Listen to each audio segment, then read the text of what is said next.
ध्यान में आज जो बताने जा रहा हूँ, इस ध्यान विधि में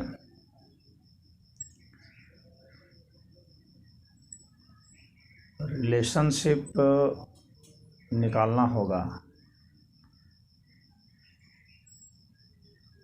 कितनी मात्रा में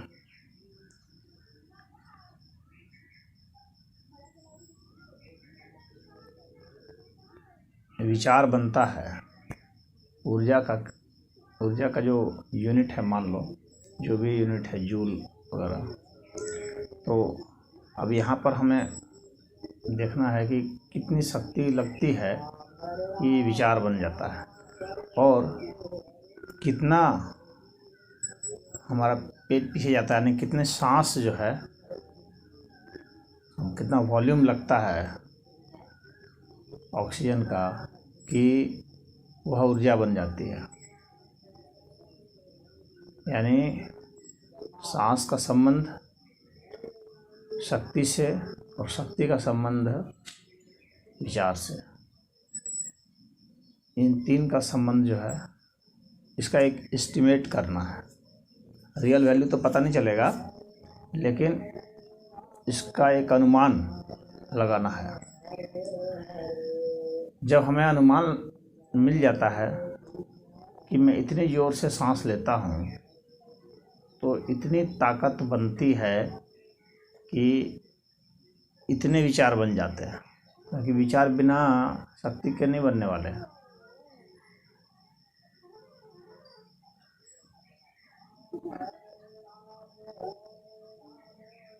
तो बस उसका जब एस्टिमेशन हो जाएगा तो हम विचार को नियंत्रित कर सकते हैं, और सांस को भी नियंत्रित कर सकते हैं और ऊर्जा को भी नियंत्रित कर सकते हैं। तीनों का संबंध हो जाएगा तो एक दूसरे से वे नियंत्रित हो जाते हैं, क्योंकि तीनों अंतर संबंधित है। सबसे पहला काम है कि हमको रियल एस्टिमेट कर लेना है।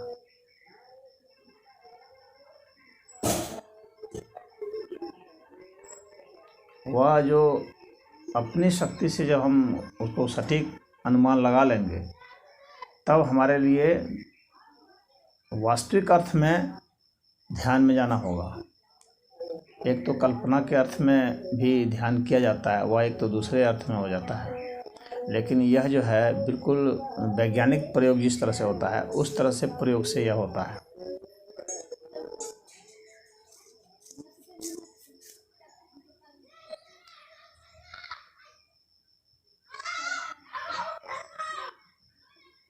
इसको करना कैसे? तो इसको करना इस तरह से ही है। इसमें फाइनल स्केल जो है वो विचार है, क्योंकि उसकी सूक्ष्मता है और ऊर्जा है। ये जो दो है ना, ये कितनी सांस हमारी गहरी होगी कि विचार बन जाएगा, और कितनी हल्की हमारी सांस होगी कि विचार बनेगा ही नहीं। तो आप लोग बोलते हैं कि जैसे जितनी अगर बहुत लंबी सांस कर लो तो विचार नहीं बनेगा, तो सांस की लंबाई बहुत ज़्यादा हो जाए तो विचार बनेगा ही। हाँ, जब धीमा हो जाएगा बहुत। अगर एक सांस 1 मिनट की कर लो तो विचार नहीं बनेगा। हाँ, लेकिन खाली सांस से नहीं होता है, वह तो एक है।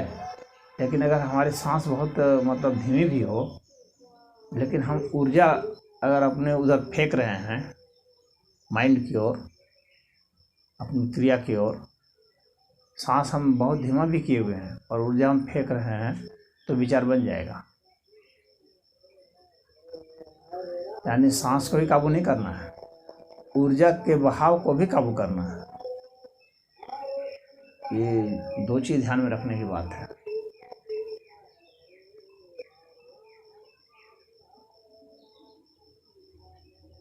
जब सांस धीमे करते हो तो बहुत सूक्ष्मता से निरीक्षण करना, ऊर्जा का बहाव होता है। कुछ तुमको सनसनाहट सी लगेगी, अगर उस सनसनाहट को बहुत गौर से देखोगे तो धीरे धीरे वो नियंत्रित होने लगता है। उसकी दिशा भी हम मोड़ सकते हैं, यानी उसको हम चाहें तो हाथ की ओर भेज दें, चाहे तो पेट की ओर भेज दें, चाहे तो टांग की ओर भेज दें, पीठ की ओर भेज दें, चाहे तो माइंड की ओर चला जाए। तो सांस लेते समय जो ऊर्जा है, नहीं, सांस लेने और छोड़ने से मतलब नहीं है उसका।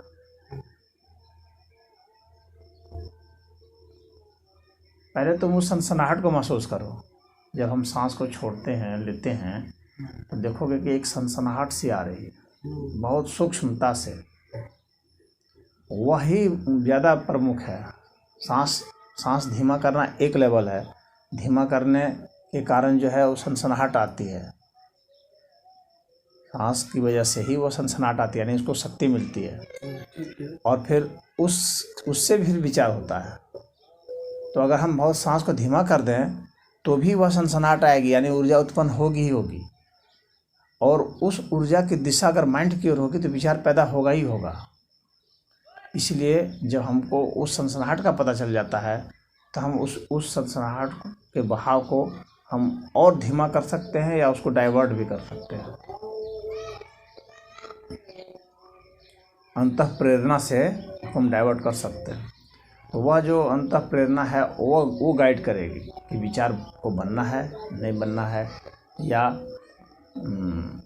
हम उस ऊर्जा से हम उसको बढ़ा लें या घटा लें या उसको डाइवर्ट कर दें, उसकी दिशा बदल दें। और उसी से फिर जो है सांस को भी हम बढ़ा सकते हैं, घटा सकते हैं। हम अपनी प्रेरणा से ही सांस को लंबा वो करते हैं। तो इन सब के पीछे अगर वास्तव में देखा जाए तो उस प्रेरणा का काम है, लेकिन वह प्रेरणा जो है ना वो पकड़ में नहीं आती सामान्य रूप से। तो बहुत शांत होकर के जब देखेंगे, महसूस करेंगे, मतलब तभी वह समझ में आएगा।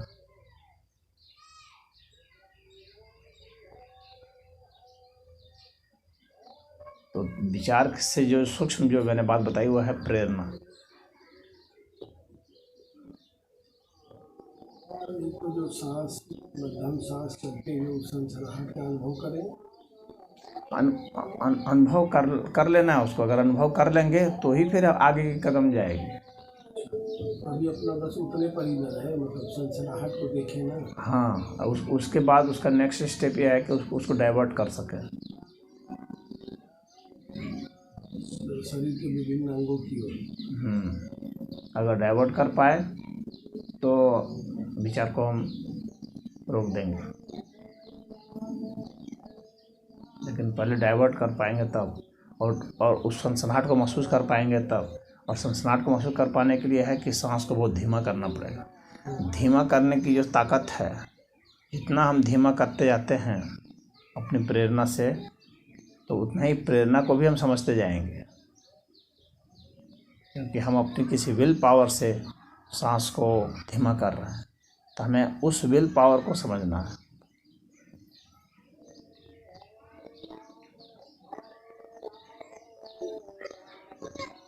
पंखा चला ले? नहीं, पंखा इसीलिए बंद किया, आवाज़ नहीं आनी चाहिए। क्योंकि वो सनसनाहट जो होती है ना बहुत सूक्ष्म होती है, उसके लिए बहुत सजग होना पड़ेगा, तब पता चलता है।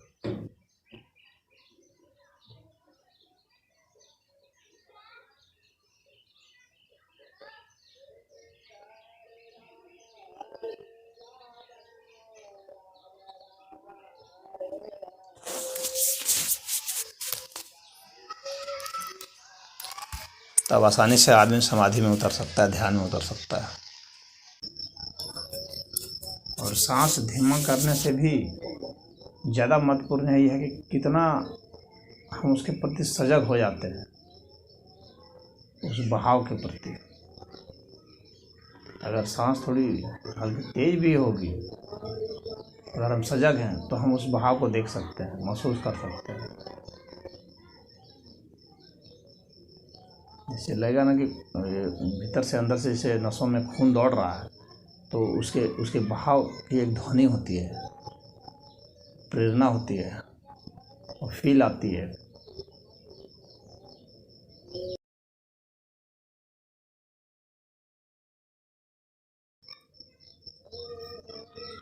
तर्जनी उंगली और मध्यमा उंगली को स्पर्श करा लेने से आसानी होगी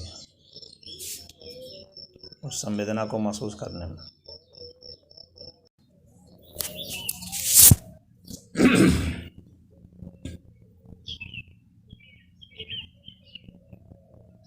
जो हम लोग की संवेदनाएं हैं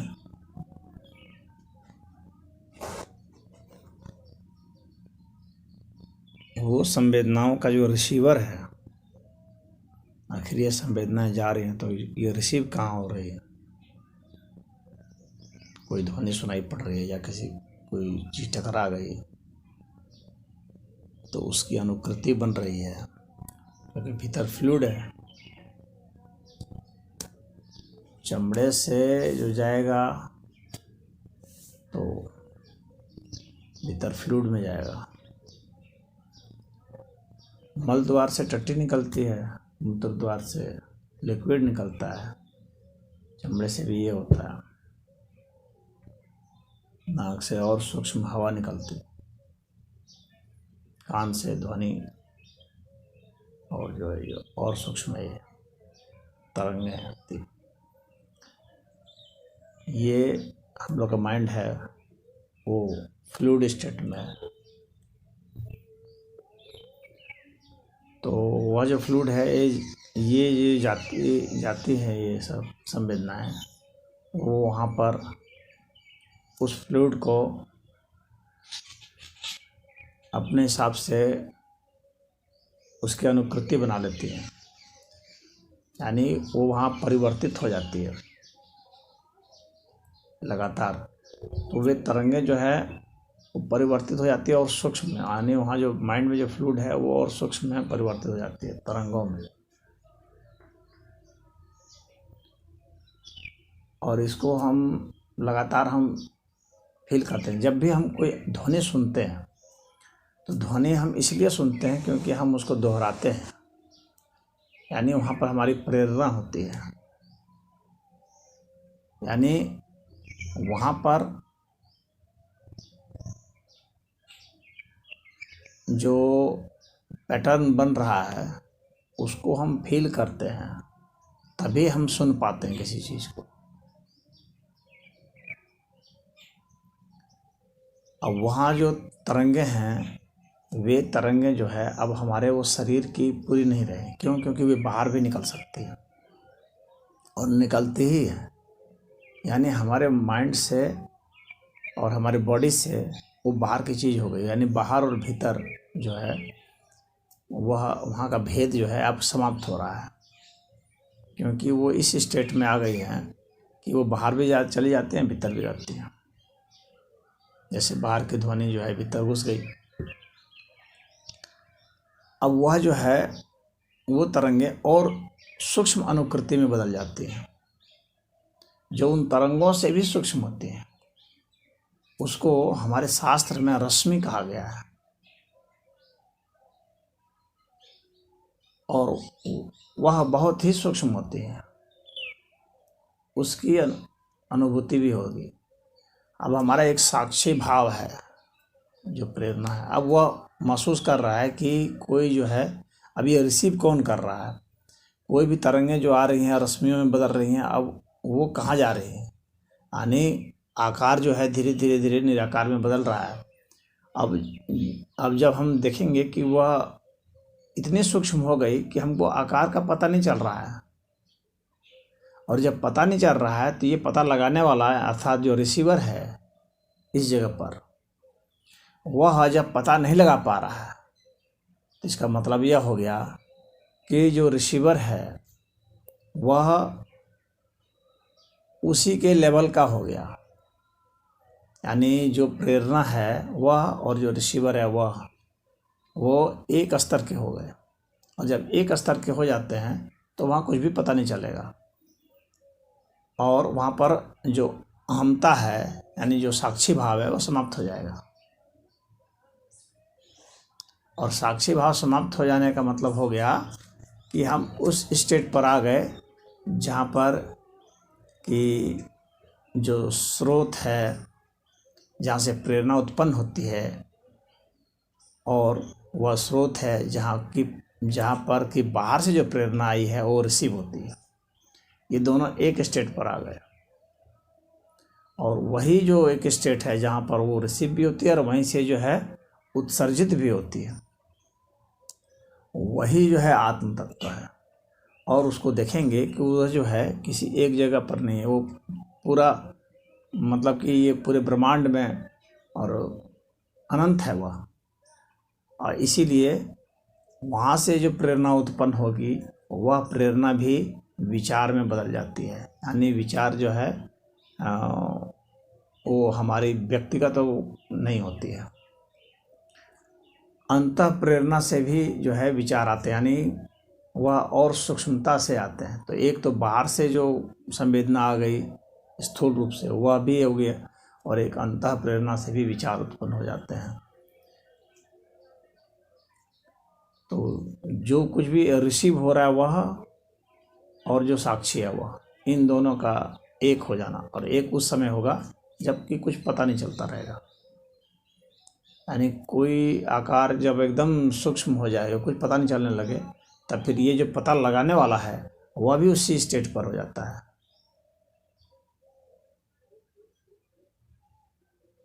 तो इन दोनों का मिलन एक तरह से हो जाता है और वह अनंत बिंदु पर ही होता है, और वहीं पर जो है केवल अवस्था है वह। ये कॉन्सेप्ट जब क्लियर हो जाता है तो आदमी आसानी से रिसीव कर सकता है, महसूस कर सकता है और आसानी से ध्यान में जा सकता है।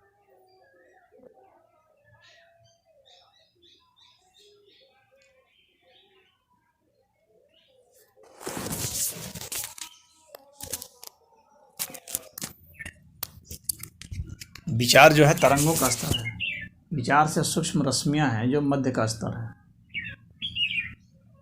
यानी उसका बहुत हल्का सा भी आकार उसका प्रकट हो रहा है, कुछ हो रहा है, लेकिन बहुत उसका आधा, मान लो समझ लो आधा निराकार है, वो आधा आकार है, इस तरह समझ लो, आधा प्रकट है आधा अप्रकट। एक ऐसी चीज़ की कल्पना कर लो जो कि कुछ दिखती भी है कुछ नहीं भी दिखती है, क्योंकि आधा ही वो प्रकट है आधा अप्रकट है। और रश्मि से सूक्ष्म जब हो जाने पर तो पूरा ही अप्रकट है, उसका आकार ही नहीं रह गया, इसलिए अप्रकट है। और उस अप्रकट में ही,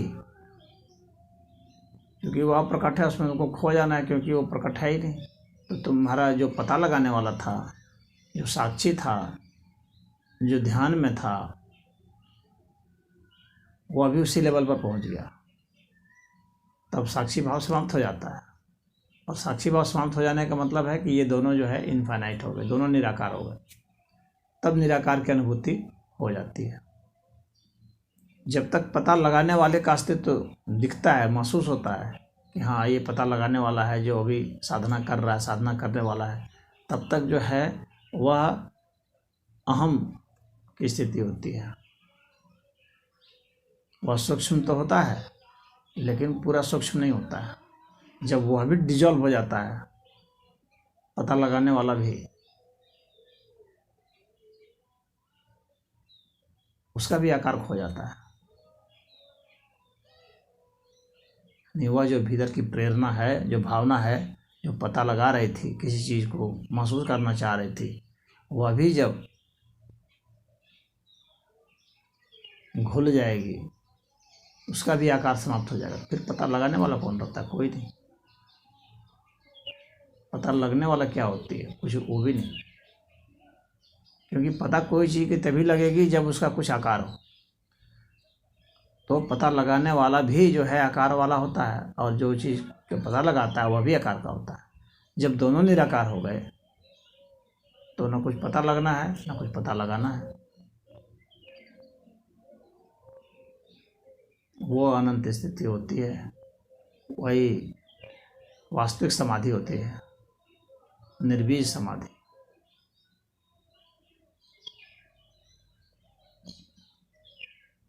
तो संवेदनाओं का, इंद्रियों के द्वारा जो संवेदनाएं जा रही हैं, उसका रिसीवर कौन है और वो अपना रूप किस तरह से परिवर्तित सूक्ष्मता में करती जा रही है, वही पता लगाना होता है।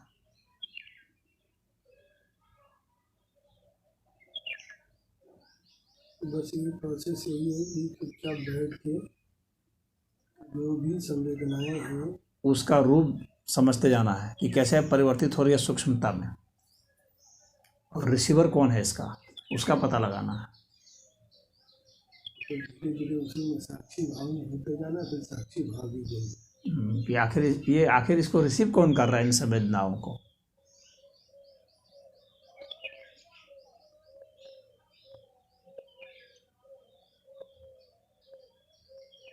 जो बैठने पर जो सनसनाहट सी महसूस हो रही है, बस वो इसको मानना है कि वो उसी में कन्वर्ट हो रहा है ऊर्जा में। हाँ, वो सनसनाहट तो अभी शुरुआत की बात है। वो जो सनसनाहट की जो बात बताया हूँ मैं, वो तो शुरुआत की बात है। बाद में तो बहुत सूक्ष्मता में रश्मि आएगा तो हाँ, सनसनाहट कहाँ रह जाएगी। सनसनाहट जो होती है वो तो तरंगों से भी ज़्यादा थोड़ी स्थूली होती है।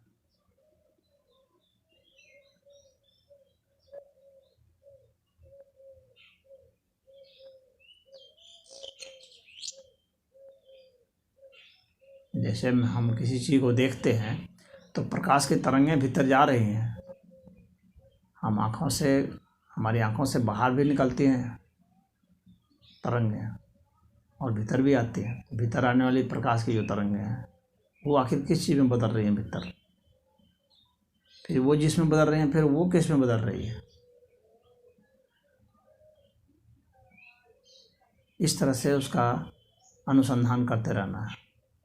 तो जितना सूक्ष्मता में, जितना सजग होकर के, जितना शांत होकर के, स्थिर होकर के इसका अनुसंधान करेंगे, उतना ही इसका रूप सूक्ष्म से सूक्ष्म जो है महसूस होगा। और एक समय ऐसा आएगा कि वो इतना सूक्ष्म हो जाएगा कि उसका आकार ही नहीं रह जाएगा, पता ही नहीं चलेगा, लगेगा खो गया, विलीन हो गया। और जब वो विलीन हो गया तो ये जो खोजने वाला था, जो व्यक्ति प्रयास कर रहा है खोजने का, उसका भी विलीन हो जाना चाहिए।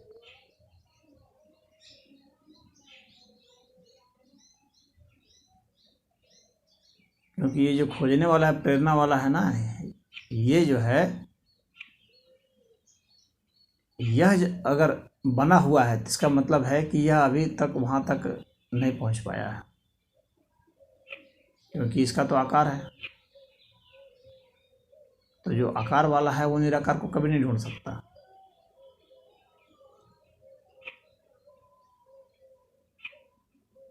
इसका भी निराकार होना जरूरी है।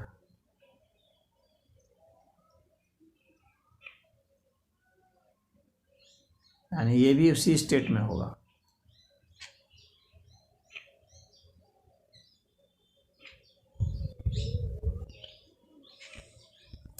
तो दोनों का लेवल एक हो जाएगा।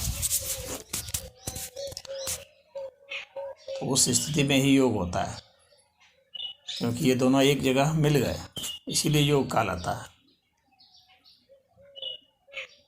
पता लगाने वाला, जिसका पता लगा रहा था वह,